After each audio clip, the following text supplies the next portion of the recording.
Jay McBain talks about 28 points of influence throughout the buyer's journey. Companies have direct access to 4 of those in their traditional channels. So the other 24 that you need to gain access to are through these third parties. Simply ask your customers. Interview them. Not only will you probably get some really good insights that you could capture in your own customer story, but simply ask them who is influencing them. Where do they spend most of their time? Where do they learn how to be better at their job? Who are they already transacting with? Other teams in the organization that we all know, there's resistance. Some resistance to partnerships, hopefully not in the listeners' organizations, but ultimately there is a lack of understanding and organic mention as you can. So on marketing forms on the website, everyone should have who told you about us, or at least a free form field that says, how did you hear about it? What's the major mistake that you see at AudienceLed that companies are doing when it comes to ecosystem marketing?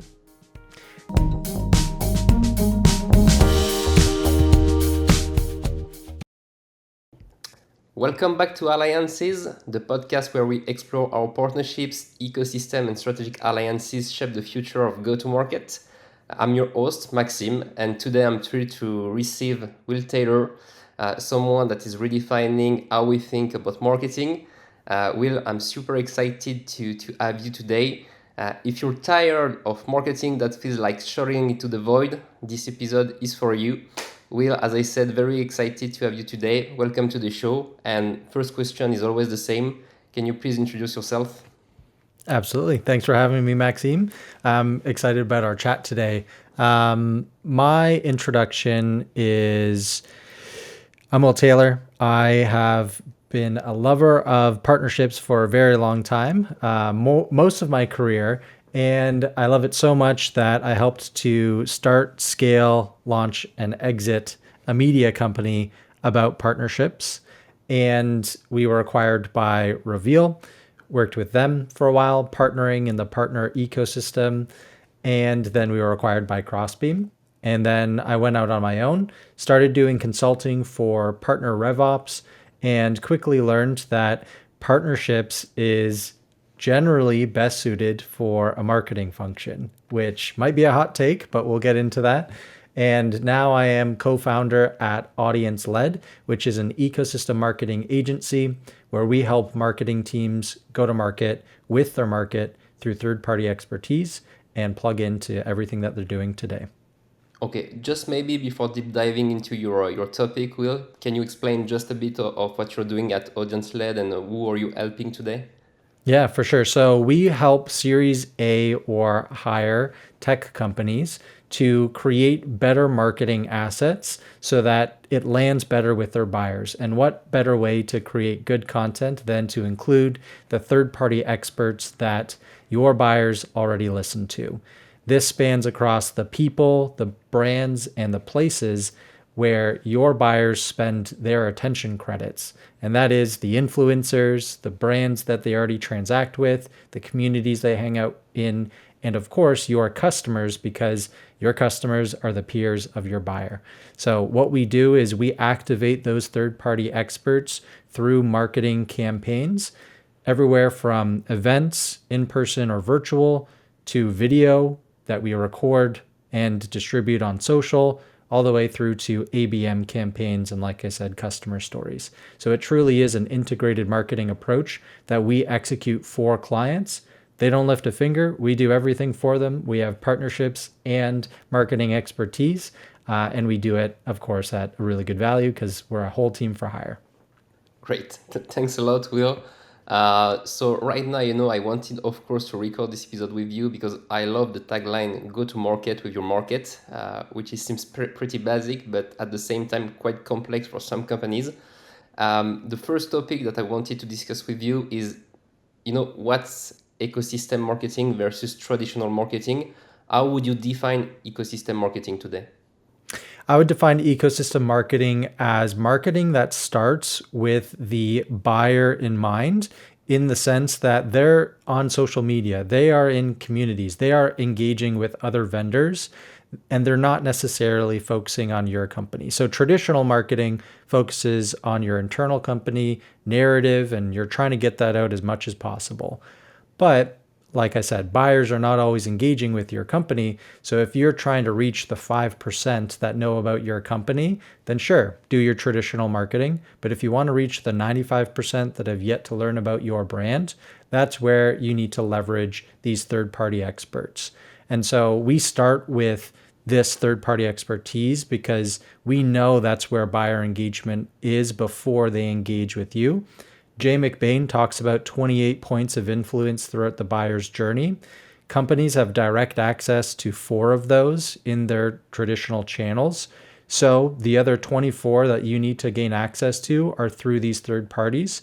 So this is an evolution of marketing because the macroeconomic culture of business and even non-business and even in the B2C world, we're seeing an evolution of more social media, more peer groups, and even more local meetups. And so there's an interesting evolution that marketing needs to go through because you can't do the same traditional tactics. You need to still do some of them, but do it in a better way with these third party experts. So I would define it as starting with the marketing objective focused on the buyer and where they spend time versus inwards, which would look at the company, their message, and how they want to get it out. Okay, cool. And where when do you start, or where do you start if you want to go for, with ecosystem marketing? Do you have a look to your existing ICP, so you know who are your customers and who can influence them? Where do you start?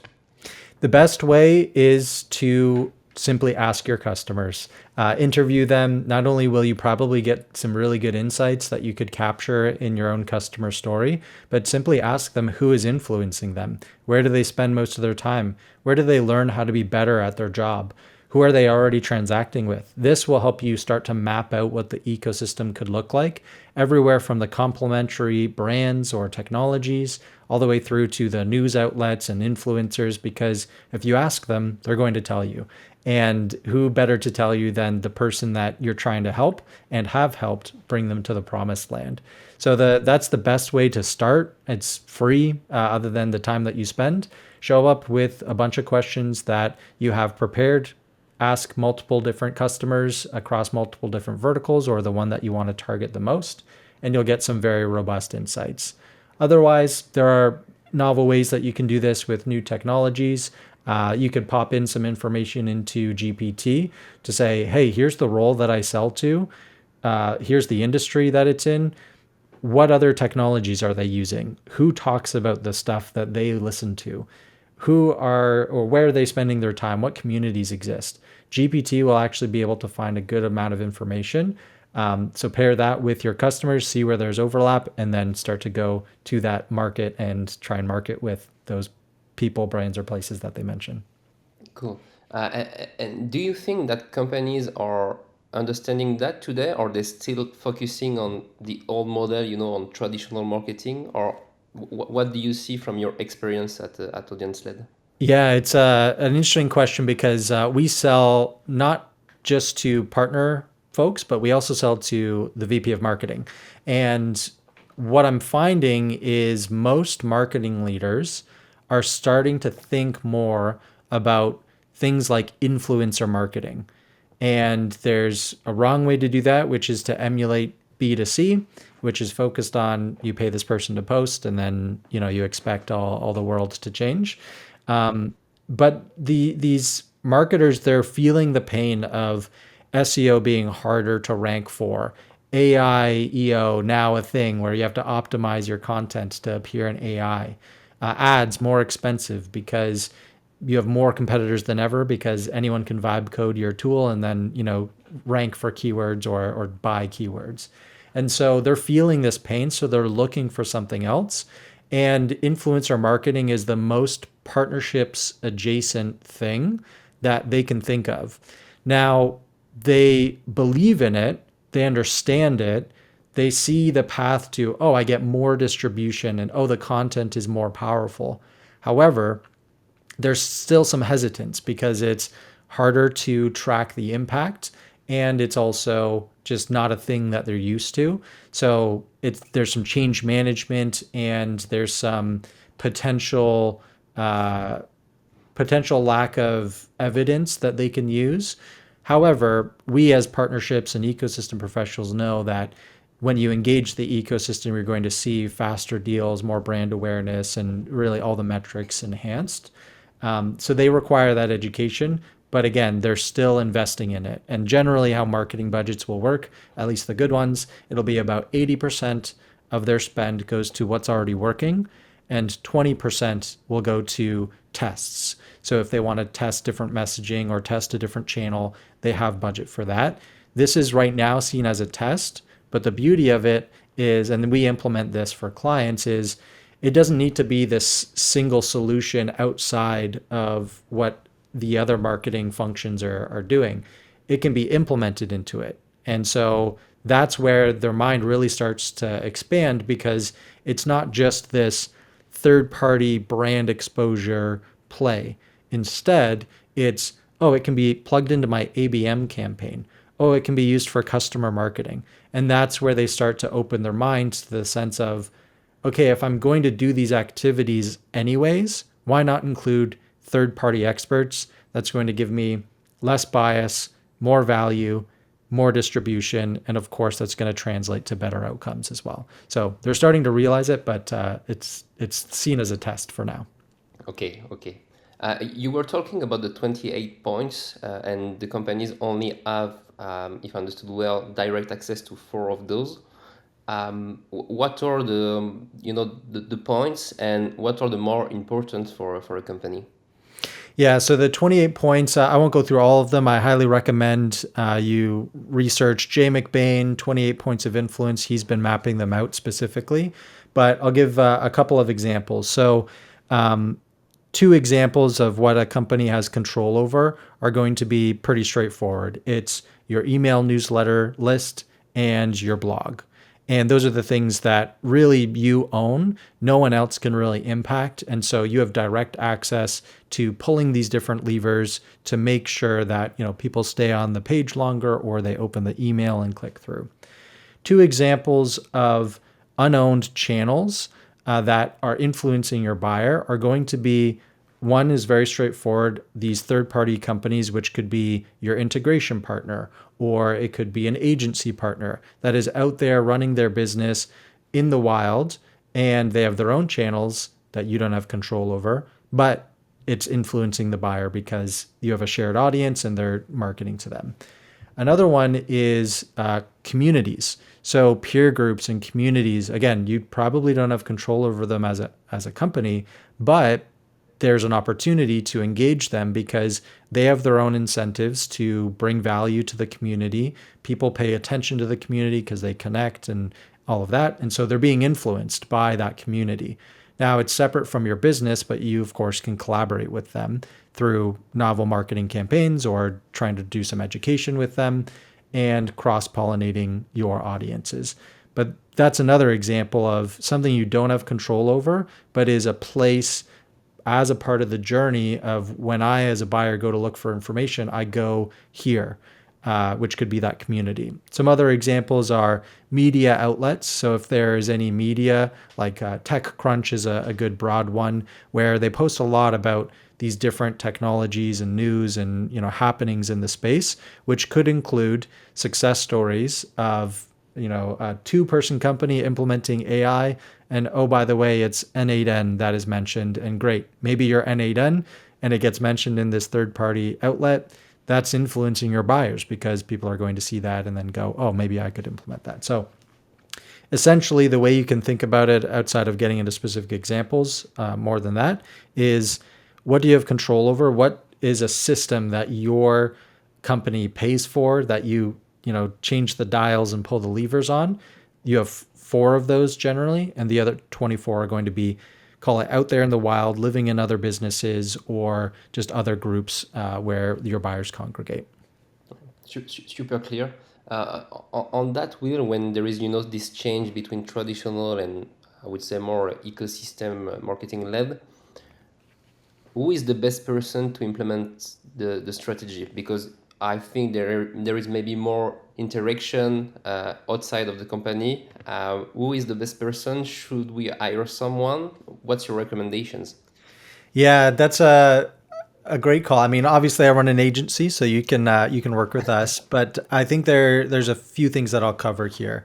One is the best person situated for this from a competency standpoint is going to be your partner marketer and or anyone who runs integrated marketing campaigns.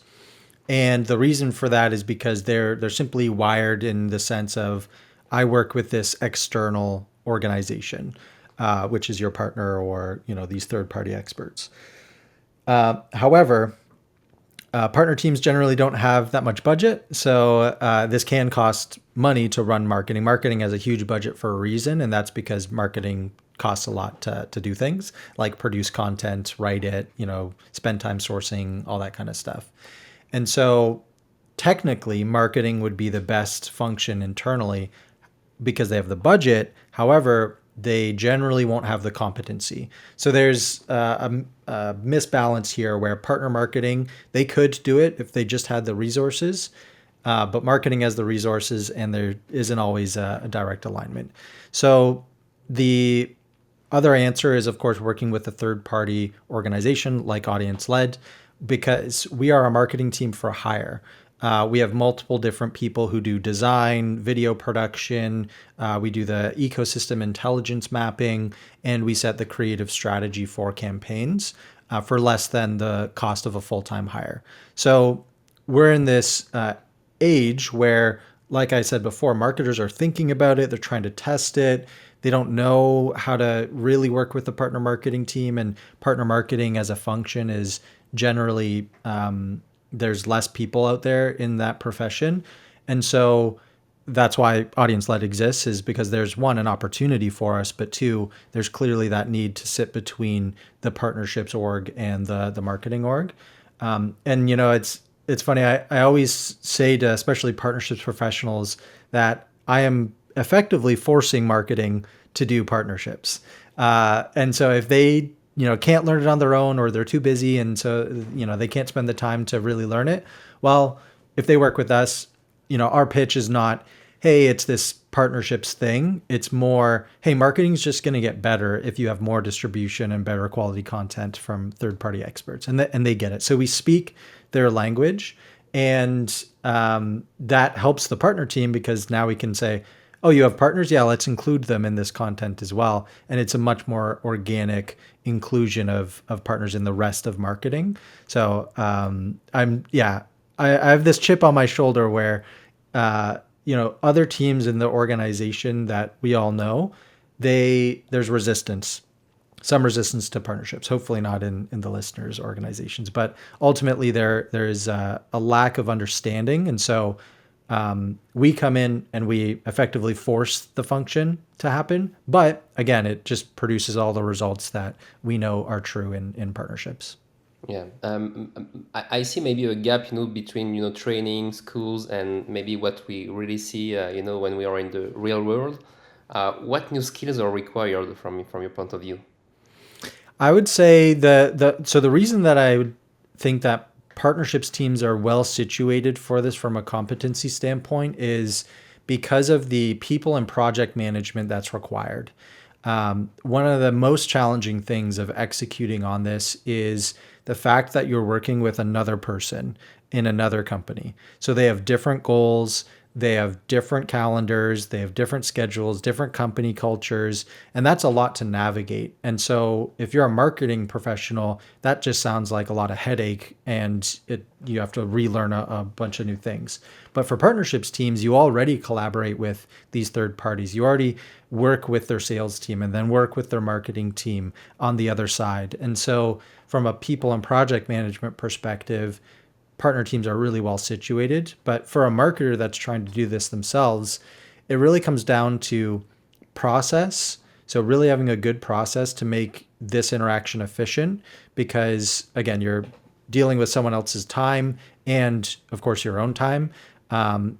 And you need to include them, which is basically another step in the process. So if you don't have a good process, you're not going to be able to execute effectively. And then also the ability to honestly sell the idea. So very clear and direct messaging as to why are we actually participating in this together.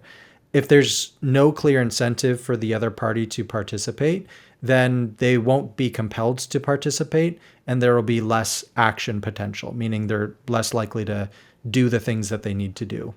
And so if you're able to sell the idea in the way that you frame it, where it's going to be valuable for them, so they're incentivized to participate, then that paired with a good process will make them feel like they're being included in something and getting more out of the interaction. That's ultimately what you always want to have happen, especially in partnerships, is you want your partner to feel like they're getting more value so that they come back and they're happy about the interaction.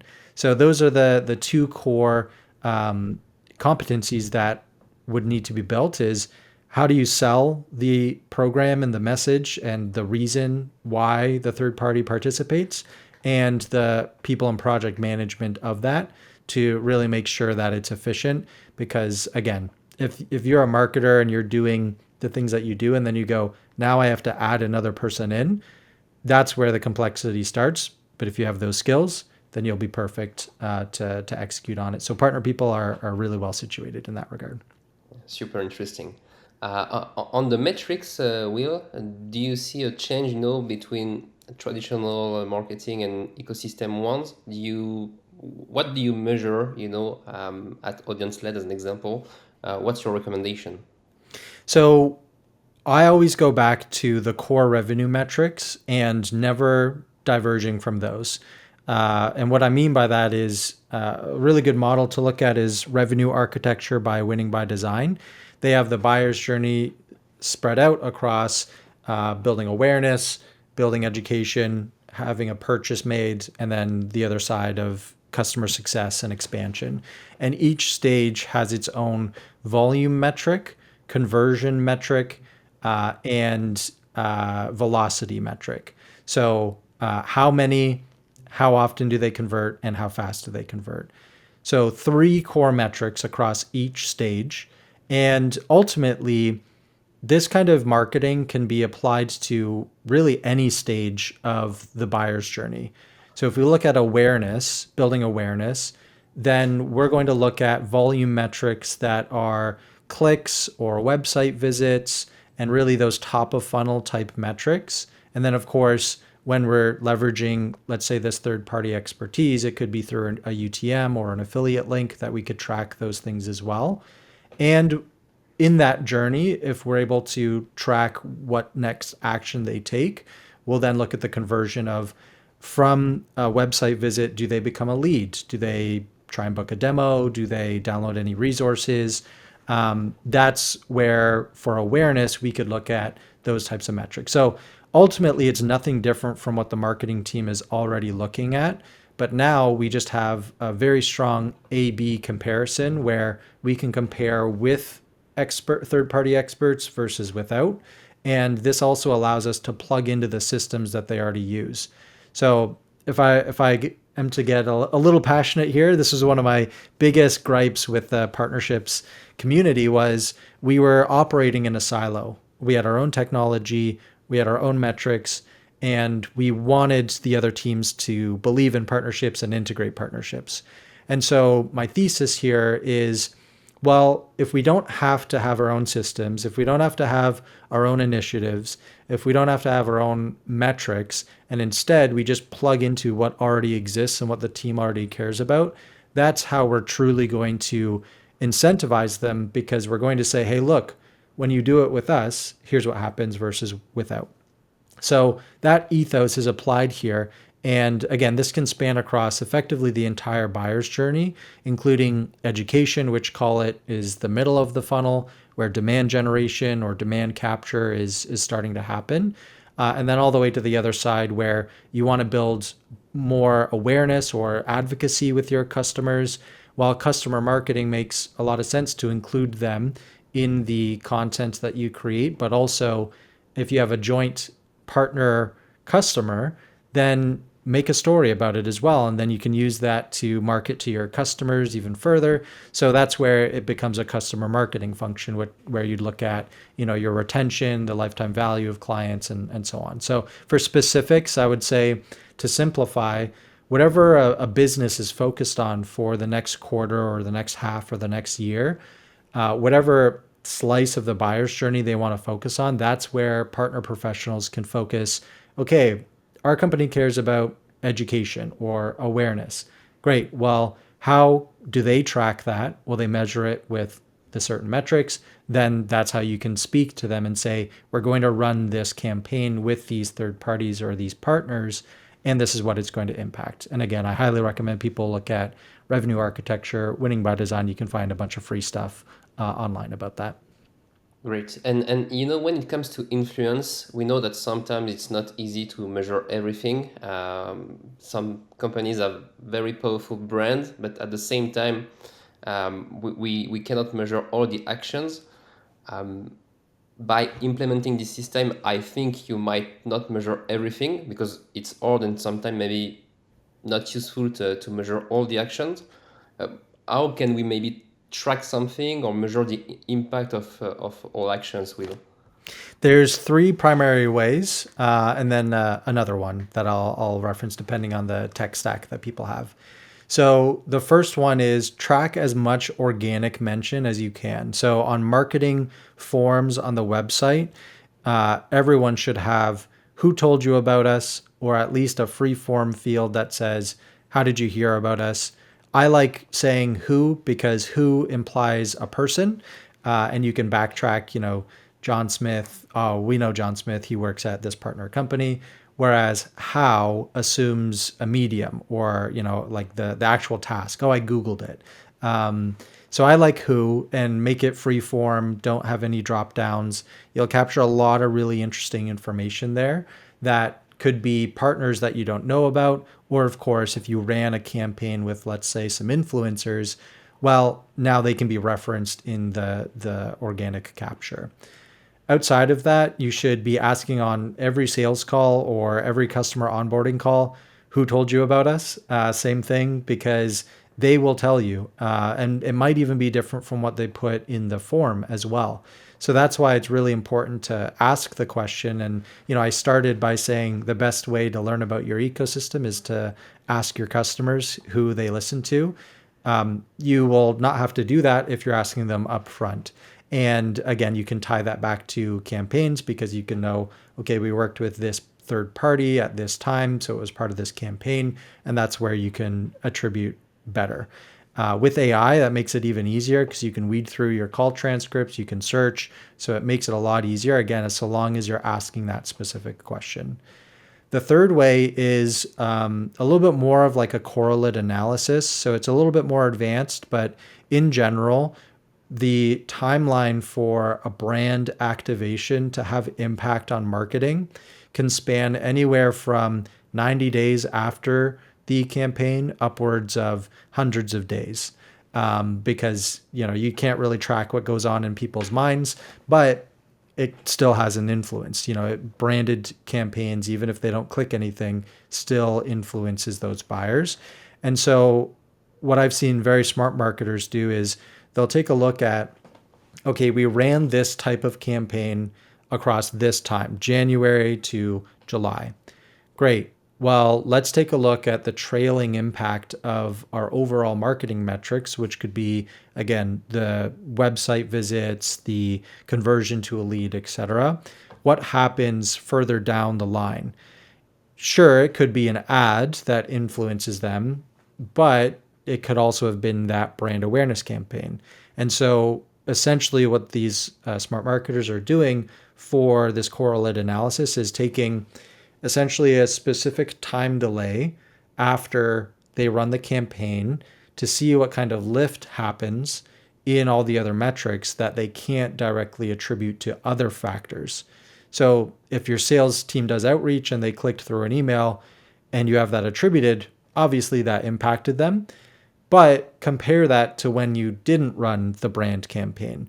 So if the brand campaign sales outreach has a whatever it is, 5% click through, and the sales outreach without a brand campaign has a 2.5% click through, even if you can't directly attribute it, something happened there.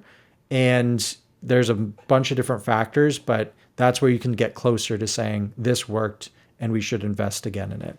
The last way is to get a little bit savvy in how you go about tracking things, where there are new tools where you can scrape social engagement, you can do social listening a lot better. And so with that, depending on the technology that you have, AI is unleashing a lot of different stuff in terms of like marketing intent based on searches and social engagement. So for those that have a more sophisticated or tech savvy team, then that can be implemented and then you can track the impact a lot better, because you can say, for example, we ran an influencer campaign on social. These people engaged with those posts. Great. Now we can scrape that across the hundreds of posts, tag those people in the actual attribution system, and then now we have that tag that is that, call it direct attribution, even though other actions may be taken after that. But that's one way to go about it. Again, as long as you have the sophisticated system to do that. Great. Thanks for that, Will. I'd like now to deep dive into customer journey. What does a modern customer journey look like when partners are embedded at every step? The customer journey with partners embedded is going to be a lot more context shared, faster, and that's going to help a buying decision. So we know that whatever the stat is, 80% or more of a decision is made before speaking to a sales team. And so with that, that goes back to those 28 points of influence. And if you are coming up in for a basic example, in the blog post of another company that is purchased before your solution, then that is more likely to impact that journey as they go through research on their problem space and the solution. So the way it looks is, I always go back to these kinds of campaigns are twice the marketing power, because you have a second additional party involved, for half the resources. And what I mean by that is you don't have to send the email twice. The email is sent from you, and then it's sent from the second party. Or the blog is posted by you, and then another version by the other party. So you're getting twice the amount of marketing for 50% of the work. And that's generally what we can think about across the entire customer journey when it comes to not only the way that they engage with the business in terms of the speed and clarity that they get in working with these partners, but also in the quickness to understand as well, which I think is the critical piece, because I don't know if you feel this, but I feel this, where I'm just inundated with all this information. Instagram, LinkedIn, my email, it's just overwhelming. I've deleted Instagram. I try not to, look at any news, because there's just so much information and everyone's fighting for our attention. So if we think about the buyer's experience, if 10 vendors are trying to reach them and you're one of those vendors, it's just going to be more noise. But if I'm doing my day job as your buyer, I'm using this tool, I'm engaging with the tool's customer success, and they say, oh, have you heard about AudienceLed? We integrate their solution into what we do. That is a world of difference in terms of how it translates for the buyer to engage. So from a metric impact, generally, I like to say 2 times the impact for half the effort. It'll speed things up for your buyers. We know that. Crossbeam has a lot of data on how co-marketing and co-selling speeds up the velocity of a deal, increases the value of a deal, because, again, clarity on how your new solution integrates with my existing workflows, that's more value to me, so I'll pay more for that. And then, of course, there's just going to be more volume as it pertains to leads generated and also distribution, so getting more eyes, because, again, you're getting 2 times the impact for less of the actual time spent. So very roundabout way, but the buyer's journey is many points. And the thing I want people to have in their minds is it's speed to understand, and it's expanding the overall value of the message when it's with a partner, because they understand it faster and they can see where the value actually is, like the contextual. It's much more contextualized for their world because it's paired with something that they already understand. Yeah, yeah. There's something, I see here is sometimes we are speaking, about partnerships and more in an acquisition view. So, to acquire new customers. But from my point of view, it's also very interesting to retain and improve the existing customer relationship. Is it the same for ecosystem marketing? I would say it is because, again, the ecosystem is going to not only impact your brand awareness, but it's also going to continue to educate on, let's say, joint solutions, or if it's, let's say, an agency, here's how we implement it. So, again, the value is being communicated in a better fashion through more channels. So, what that means for customers that are already your customer, well, that could be a new use case that expands their value. So, they're more likely to be retained because that content can be used to educate them. It could be, oh, I didn't know that they had this integration with this partner, and they're talking about this solution. Or it could also be, hey, I saw this influencer post about it. Oh yeah, I'm a customer. I haven't logged into that tool for a while, so it just brings you back top of mind.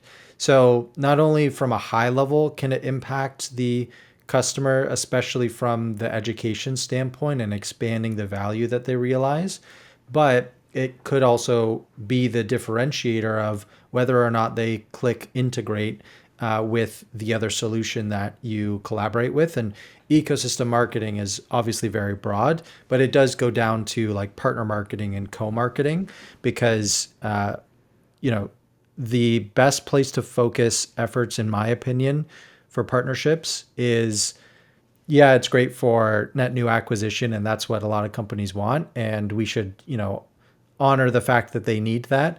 But on the other side, I think there's the most impact is for customers, because that's where the value is actually realized between the two solutions, or the content being used and implemented, or what have you. And the stat that I always go back to is for every integration that a customer has, the retention rate is increased by 13%, give or take. That's pretty big, because if you get five, six, seven integrations, then your retention rate is really high. That's on top of all the value that a solution already delivers. And I think it's not just important in the value realization and like the actual outcomes that it produces, but if we think of the macroeconomic scenario that we're in, if you lose sight of what a customer finds important and how they see value, then the competitor that maybe has more money than you and buying more ad spots and ranking higher on SEO could take that customer from you, if they're not sticky within understanding the value and integrating and all that.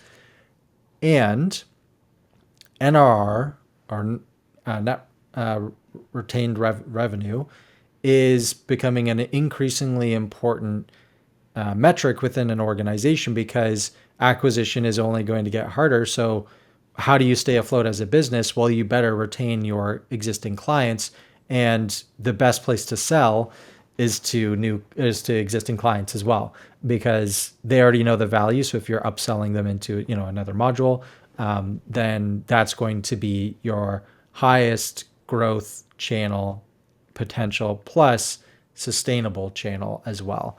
So I completely agree with you in the sense that that side of the buyer's journey is critical. And yeah, ecosystem marketing absolutely plays a role, because if you don't have playbooks, let's say, with third-party experts that are validating your technology, then it's all on you to build those playbooks, and that's a lot of time and energy and effort and thinking. And like, the CSM or the marketer on your team is probably not, like, more often than not, they are not the expert. They know the tool, and they know what they can, but they're incentivized to keep you as as a customer and all that kind of stuff. So they are not the person in the role doing the job. So you should just get someone that is doing that to talk about your content, and that's how it can really impact the customer lifecycle. Yeah, yeah, fully aligned on what you said, Will. There is another topic that I would like to discuss with you. Today, like you said before, and I like that, we are seeing many contents from different channels, like you said, Instagram, LinkedIn, YouTube, etc. How do you choose the right influencers or the right brand to partner with? Because I give you just an example. I might have some people in my networks on LinkedIn, like maybe they have 60 or 100K followers, but every weeks or every 2 weeks, I see a different name, a different brand that is highlighted by this person. Um, that's my view, but for me, it's sending the contrary message because I see too many ads from this person, and the message for me is not the right one. So my question is, who should we partner with, and how do we do that? Is it to maybe select maybe smaller influencer or smaller brand, but really niche? What's your advice on your advice on that? Yeah. I have two overarching pieces of advice. One is always look at what is the intent? What are we trying to do? Are we trying to do product marketing? Are we trying to, do demand gen? Are we trying to build brand awareness? Starting there is already going to put you further ahead than most people, especially if they're doing an influencer campaign, because they only think in the product marketing lens where we need to get our product out there and then people will buy. That will only work if you are a PLG type company. If you have a free sign up, then like that can make sense.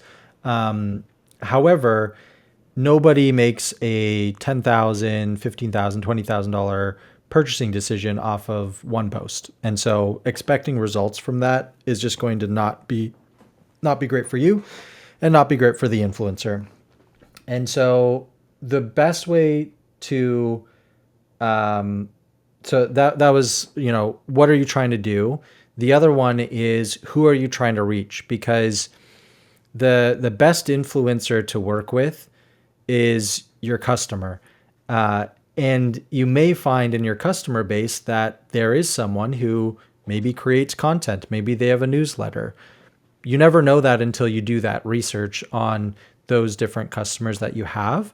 And because they're a user of your tool, they've already transacted with you, and they are the person just like the people you're trying to reach, then you should look there and focus there because that's where the most robust understanding of your solution exists versus this third party that you need to train up.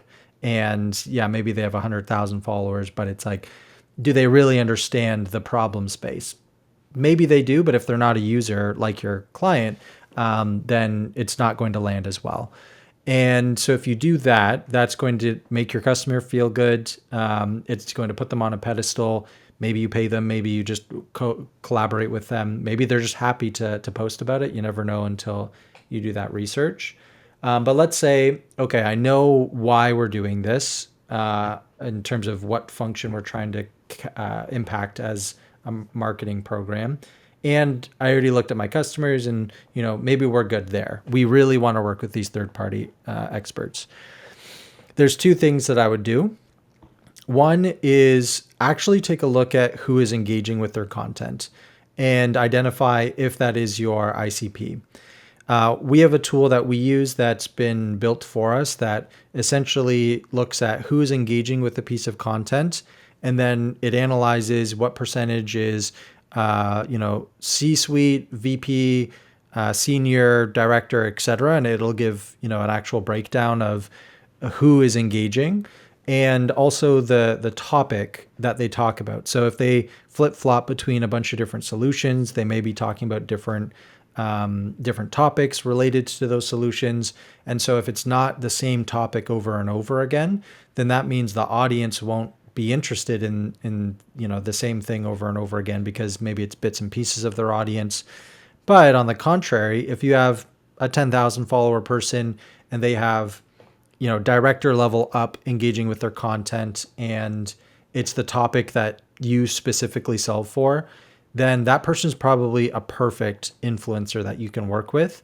And doing that level of analysis is critical, because if not, then you'll have the experience that you experienced, which was it just feels like I'm being advertised to.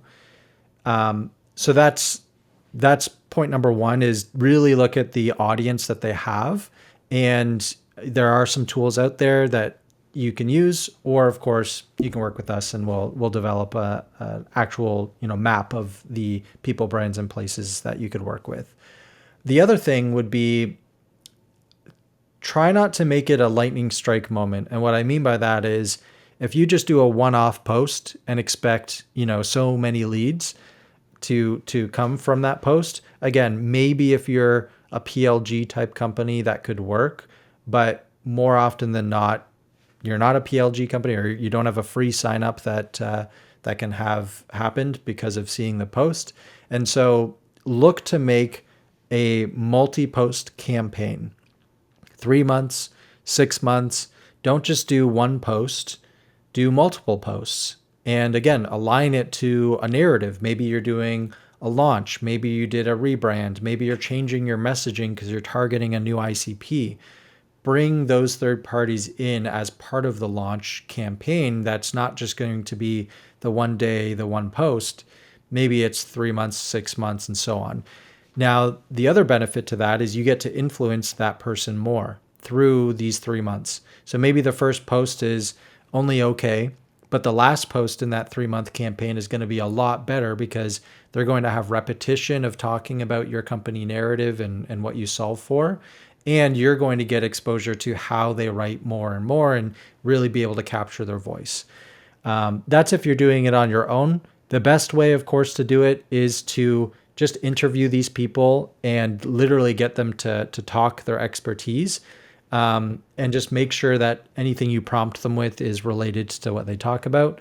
That's generally how we operate, is we find the people through the intelligence mapping. We identify what the narrative fits to what they talk about. And then we develop a question set, which can turn into different posts that come out from each question being answered. It could be, subheadings in a blog post all put together. So it's very well formulated around, okay, here's the narrative. Here are some question sets. Here are the people that we know talk about answers to those questions, and then record content with them, because you can get a lot from natural language. And so video content will capture a lot, especially if you're trying to create content, versus, again, what most people do is they send, hey, here's the template, influencer, post on this date, give us your post so that we can approve it. And it's very rigid in that sense, versus, again, you build a relationship, it's strategic, they really understand the space, you get natural language. That's going to really capture their deep thoughts that are authentic to them, but also, again, you're guiding them with those questions. So to summarize, the piece of advice are, do an analysis on the person and their engagement. Look to your customer base first, because they're probably going to have either some influence or at least tell you who to go after. And really make sure that it's aligned with specific functions that you're trying to solve for in the business, and it aligns to your internal campaigns. And try to make it more than just a one-off. Do multiple iterations of that campaign so that you can perfect it over time. Great, great. You were talking about, influencers. I know that we have now many influencers in different, like you said, LinkedIn, YouTube, etc. What tools, or what is the tech stack that you're recommending for any companies that is willing to go for ecosystem marketing? Yeah, so the best one I would go after, and they may change their name, but right now it's hivesite.so. So hive as in like a beehive, site as in I can see, .so. They're a tool that we're advising, so I do have a stake in there. But the reason that I like them is because it does look more at the topic analysis and the audience breakdown, versus here's the total follower count. and they talk about this topic. It's a sales influencer with 100,000 followers. That's what a lot of these different tools do, is they just kind of go by volume. Now they're getting more intelligent. So another example is Limelight. Limelight is a marketplace for brands and influencers to interact. So I'm a brand, I can put up a campaign. Influencers can say, hey, I want to participate in that. And then they can transact in the app as well.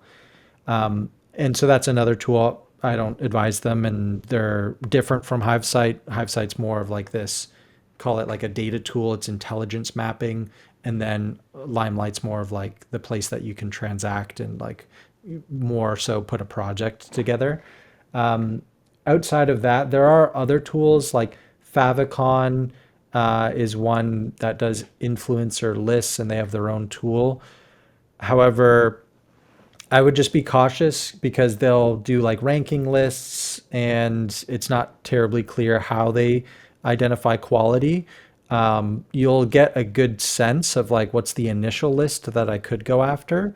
But again, no one knows who influences your buyers better than your buyers themselves and your customers. So I would be cautious. The other cool thing about some of the tools, so HiveSite can do this, is if you have a list of your specific prospects, and let's say like their LinkedIn profile, you can actually see who they engage with the most. So if I have 1,000 prospects, I can take that and then see who they engage with. So I aggregate up here the 30 profiles that I know these 1,000 work with the most, or comment on the most. And so with much more confidence, I can say this person, this influencer, does actually influence my buyer because I have direct engagement to say with confidence that they have influenced them, at least once, and they likely follow them. So that is the level of detail that we go to, and that I recommend everyone goes to, where it's like, if you want to see who specifically influences your buyers, find their buyer profiles, and then again, with AI, you're able to do this pretty effectively because it's public information, essentially, or mostly public. Again, I have a stake in HiveSite, but I haven't seen another tool that's able to do that. You might be able to do it in Clay. Honestly, I've seen some savvy Clay tables where a lead comes in and then it has like a scraper, and it's like this pretty complex workflow. So you could probably build it there, but it would be you'd require it to be built. But that's another one that Yeah, could great, probably great. do it. Maybe a last question, Will, because we are running of time. We have spoken about the do's, but I'd like to speak about the don't. What's the major mistake that you see at audience-led that companies are doing when it comes to ecosystem marketing? There's two things. The first one is we actually typically come in after a team has tried running your basic influencer campaign where they're just paying people to post. And the reason that they don't see success there is, one, some of the things that I mentioned, but primarily it's focused on, well, they just want like vanity volume metrics. We need this many clicks to the link that we put in your post. We need to see the impressions. We're trying to go for the highest follower count people. And ultimately, it's going to flop unless if you find some really good experts that are niche to your specific messaging that may have a high follower count. But what I've seen is those are only effective if that person, again, is a domain expert and they just happen to have a lot of followers, which is less likely the case. The second thing I would say is not reusing the content. So the biggest mistake I see a lot of teams make is the post goes live or the marketing program goes live, and then that's it. But in reality, especially with the content that we create, because it's branded content, you can turn that into a blog post. You can turn that into a roundup. If you had 5 influencers posting, well, now here's a roundup of those 5 experts' insights, and now that's a blog, or that's in a newsletter that we're sending out. It can be used for an ABM campaign. If you know which buyers engage with which influencers, maybe it's after the fact or before the fact of the post going live, put that back into an ABM campaign where you retarget them. put it back into ads. Put ad spend against the post to boost it, so you get it in front of more of the people that you're trying to reach, which the influencer probably wants as well because it's their audience too. The biggest mistake there is people just simply don't do that. It's this single lane. You post, we track maybe some impressions, and then maybe the link clicks, and that's it. And that's going to obviously fail flat or fall flat because of exactly that it's not being reintegrated into the rest of the marketing, and it's not cohesive. Your buyer is not going to feel like it was part of this thing that was actually trying to educate them, and instead they'll see it as an ad, and then it won't convert, and then you'll say, oh, influencer marketing doesn't work, but it's because you probably didn't find the right people and integrate it properly into the rest of marketing. Thanks a lot, Will. Last question is more for me. Who or what would you like to see in this podcast for this season? I would love to hear from experts that are maybe partner curious, and or they are, let's say, like a CRO, and they see the benefit of partnerships. And what I hope that unearths that kind of conversation is deeper insights into the core revenue metrics that can be impacted by partnerships. So the more that we speak the language of these other departments, the more we'll be able to get buy-in from them. And so why not start by listening? And selfishly, I love the idea of like revenue metrics, rev ops. It's a space that's blowing up, and so there are a lot of experts out there that aren't as vocal, but they're very operationally minded and they understand those revenue metrics. So that could be a RevOps professional, that could be a CRO, whoever it is. I would love to hear from them because the partnerships industry honestly needs that. We need to speak like a CRO if we want to sit at the table with the CRO. Great. Thanks a lot, Will. I learned a lot of things, as always, with you. If some people are listening to us and want to work with AudienceLed, what's the best way to contact you or your colleagues? AudienceLed.com is the best place to go. You can always find me on LinkedIn. I share a lot of free content on this. Connect with me, send me a DM, ask me questions. I give my time up a lot for free. I give a lot of information out for free. I am here to help the ecosystem. Like I said, I was part of a media company. I worked at a partner tech company about this. So it's something I'm very passionate about. So find me on LinkedIn. Go to AudienceLed.com if you want to convince your marketing team that they need to do more ecosystem marketing, which is going to benefit you if you're in partnerships. Thanks a lot, Will. It was a true pleasure having you today, and thanks a lot for all the insights that you shared to the audience. So if you like this episode, you can find, of course, on YouTube, Apple Podcasts, Spotify, and all audio platforms. Feel free to subscribe, like, and share this episode. This is how we get known also, so feel free to do so. Will, thanks a lot another time, and wish you all the best and a lot of success with AudienceLed. Thanks.